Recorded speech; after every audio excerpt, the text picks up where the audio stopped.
စင်းရဲသားညီမနှစ်ယောက်ရဲ့တက်ချံ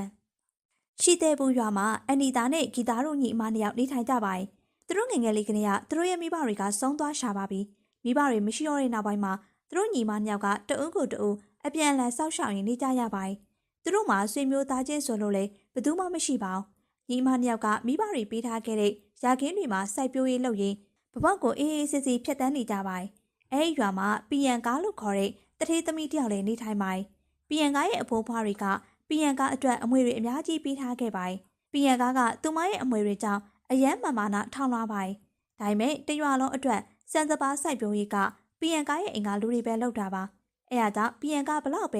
မာနာထောင်လွှားရွာကလူတွေကသူမကိုအပြစ်မပြောရဲကြပါဘူး။ပီယံကားစီမှာအလုပ်လုပ်တဲ့သူတွေလည်းသူမရဲ့အပြုတ်မှုတွေကြောင့်အမြဲလိုစိတ်အနှောက်အယှက်ဖြစ်နေရပါတယ်။ဘာဖြစ်လို့လဲဂီတာနင်တို့ရာခင်းရဲ့ဆန်တွေကိုဘာလို့အချိန်မီမပို့နိုင်ရလဲ။ဒီလိုသာဆက်ဖြစ်နေမယ်ဆိုရင်နင်တို့ပတ်စံလျှော့ပေးရလိမ့်မယ်။ဘာလို့လဲဆိုတော့နောက်ဆုံးမှပို့နိုင်တဲ့နင်တို့ရဲ့ဆန်တွေကိုရှောင်းရင်ပတ်စံလည်းနည်းနည်းပဲရမှာလေ။ဒီလိုပဲပြောပြီးကျမတို့အနိုင်ကျင့်ညာဘလောက်ကြာပြီလဲ။ဆန်စပါးတွေကိုလိမ်ပြီးပို့ယူယုံတာမကပတ်စံမှာလျှော့ပေးမယ်ဆိုတော့ကျမတို့လက်ထဲဘာရှိတော့မှလဲ။ဘာဖြစ်တာလဲဂီတာဒီနေ့မှနေပတ်စံအရန်ပြောတတ်နေပါလား။တနာစရာညီအမနှစ်ယောက်ဆိုပြီးငါအလျှော့ပေးခဲ့သမျှနင်တို့အစော်ကားနေရပေါ့။ဒီနေ့အစပြီးနင်တို့ရာခင်းရဲ့ဆန်တွေမယူတော့ဘူး။အဲ့လိုပြောပြီးပီယံကားကစိတ်တူတူနဲ့ထွက်သွားပါတယ်။ဂီတာနဲ့အန်နီတာတို့ကပီယံကားစီမှာမယောင်းရလဲဇွဲမလျှော့ဘဲနဲ့စံအိတ်တွေကိုလှဲပေါ်တင်ကအခြားရွာမှာသွားရောက်မှုထွက်သွားပါတယ်။ဂီတာနဲ့အန်နီတာတို့ပြောနေရကိုပီယံကားကမကြည့်နိုင်မှုဖြစ်နေပါတယ်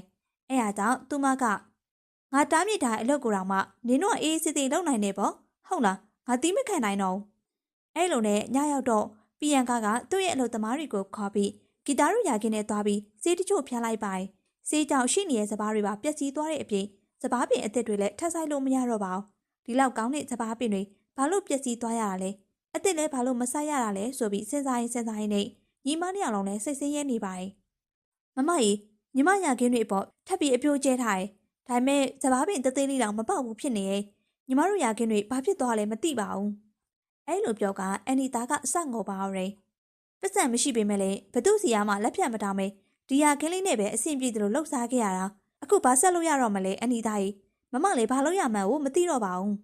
မမကြီးညီမတို့ဒီတိုင်းဘာမှမလုပ်ပဲထိုင်နေမယ်ဆိုရင်ဘာမှဖြစ်လာမှာမဟုတ်ဘူးညီမတို့စုထားတဲ့ပတ်စံနဲ့ကြက်လေးတွေဝယ်ပြီးကြက်ရောင်းဝယ်လုပ်ကြရင်မကောင်းဘူးလားကြက်ရောင်းဝယ်လုပ်ငန်းကလည်းအဆင်ပြေပါရဲ့ညီမတို့လည်းအစားလုပ်ကြည့်ကြမယ်လေမမညီမနှစ်ယောက်လုံးကြက်ရောင်းဝယ်လုပ်မယ်လို့ဆုံးဖြတ်ပြီးရတဲ့ကြက်တွေဝယ်လိုက်ပါရဲ့ကြက်တွေကိုအဲ့ဒီလေကွက်ထဲမှာမွေးမြူကြပါရဲ့အရွယ်အစားကြီးလာတဲ့ကြက်တွေကိုနေရာလေးတစ်ခုမှာစတင်ရောင်းချပါရယ်အဲ့လိုလေးနဲ့သူတို့ရဲ့လုပ်ငန်းလေးဟာအဆင်ပြေနေခဲ့ပါတယ်။အဲ့ဒီအချိန်မှာသူတို့နာကိုပီယံကထပ်ပြီးရောက်လာခဲ့ပါတယ်။နေကငါ့နယ်မြေပါပေါ့ငါခွင့်ပြုချက်မရဘဲနဲ့အယောင်းဝယ်လှုပ်ရှားနေအောင်တတိတွေအရန်ရှိနေပါလား။ဒီနေရာနေပိုင်တဲ့နေရာဆိုတာငါတို့မသိဘူးပီယံကနေလက်ခံနေဆိုရင်ဒီနေရာငါတို့ငှားလိုက်မယ်။လာကုန်တာနဲ့ပတ်စံပေးပါမယ်။ကောင်းပြီဒီနေရာကိုငါနေတို့ငှားမယ်ဆိုရင်နေတို့အမျက်တရားတဝက်ကိုငါယူမယ်။နေတို့သဘောတူတယ်ဆိုရင်ဒီနေရာမှာအယောင်းဝယ်လုပ်လို့ရပါတယ်။အဲ့လိုလုပ်လို့ဘယ်ဖြစ်ပါမလဲဒီသဘောတူချက်ငါတို့ဘလို့မှလက်မခံနိုင်ဘူးမမညီမတို့စီမှာအခြားနည်းလည်းမရှိဘူးလားဒီနေရာညီမတို့ဆုံးရှုံးသွားရင်အယောင်းဝယ်ဘလို့ဆက်လုပ်လို့ရတော့မှလဲ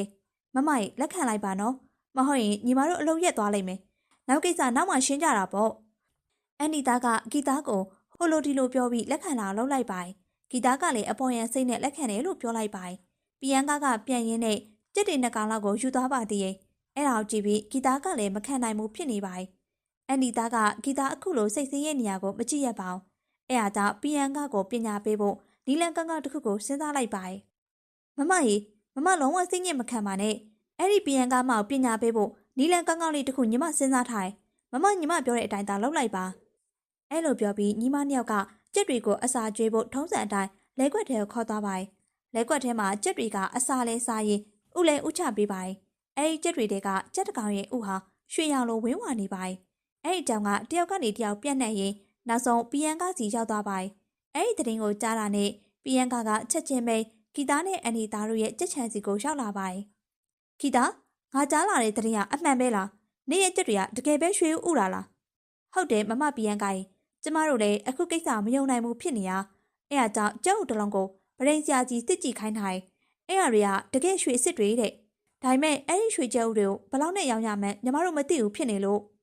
ဒါအရန်ကောင်းတဲ့အခွင့်အရေးပဲသူတို့ဘာမှမသိကြအောင်ဘလို့နီးနေပဲဖြစ်ဖြစ်သူတို့စီကအဲ့ဒီရွှေကြက်ဥတွေကိုရအောင်ယူမှဖြစ်မယ်အဲ့ဒီရွှေကြက်ဥတွေကိုသူတို့စီကဝယ်ပြီးအပြင်မှာပြန်ရောက်ရင်ပတ်စံတွေအများကြီးရမှာအဲ့လိုစဉ်းစားပြီးပီယန်ကဂီတာနဲ့အန်နီတာတို့ကိုအခုလိုချွတ်ချွတ်တတာနဲ့ပြောလိုက်ပါတယ်ဂီတာရဲ့နင်တို့နှစ်ယောက်ကဘာလို့အပင်ပန်းခံနေကြရလဲနင်တို့ဒီရွှေကြက်ဥတွေရဲ့တန်ကြီးအစ်စ်ကိုမသိကြအောင်မလားဈေးမှာရအောင်ရနိုင်တဲ့ဈေးတိုင်းငါနင်တို့စီကဝဲလိုက်မယ်ပြီးရင်ငါကိုယ်တိုင်ဈေးမှာသွားရောက်လိုက်မယ်လေအဆင်ပြေရမလားပီယန်ကသူမကိုယ်တိုင်ထောင်ချောက်တဲဝင်လာတာပဲဖြစ်ပါတယ်အဲ့အောင်ကြည့်ပြီးဂီတာနဲ့အန်နီတာကပြုံးစီနဲ့ကောင်းပြီလို့ပြောလိုက်ပါတယ်တကယ်တော့လွန်ခဲ့တဲ့တစ်ရက်ကလေးကဂီတာနဲ့အန်နီတာတို့ကကြက်ဥတွေကိုရွှေရောင်တုတ်ထားပြီးတရွာလုံးကိုသူတို့ရဲ့ကြက်ကရွှေဥတွေဥတယ်ဆိုတဲ့အကြောင်းကိုယုံကြည်လာအောင်ပြောထားတာပါ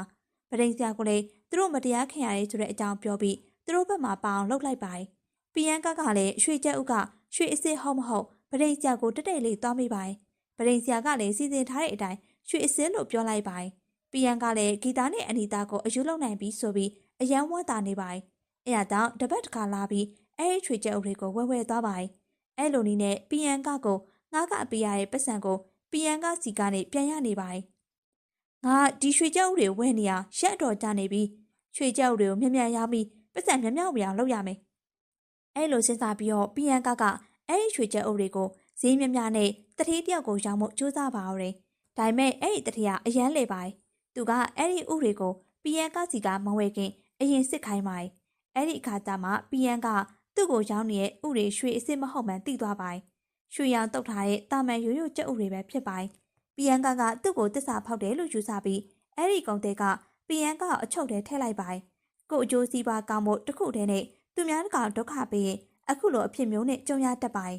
အဲ့ဒီလိုတွေးပြီးပီယန်ကအရန်စိတ်ညစ်နေရှာပါတယ်ရက်အနေငယ်လောက်ကြာမှဂီတာနဲ့အန်နီတာတို့ကရဲစကန်အောင်လာပြီးဖြစ်တောင်းကုံစင်ရှင်းပြက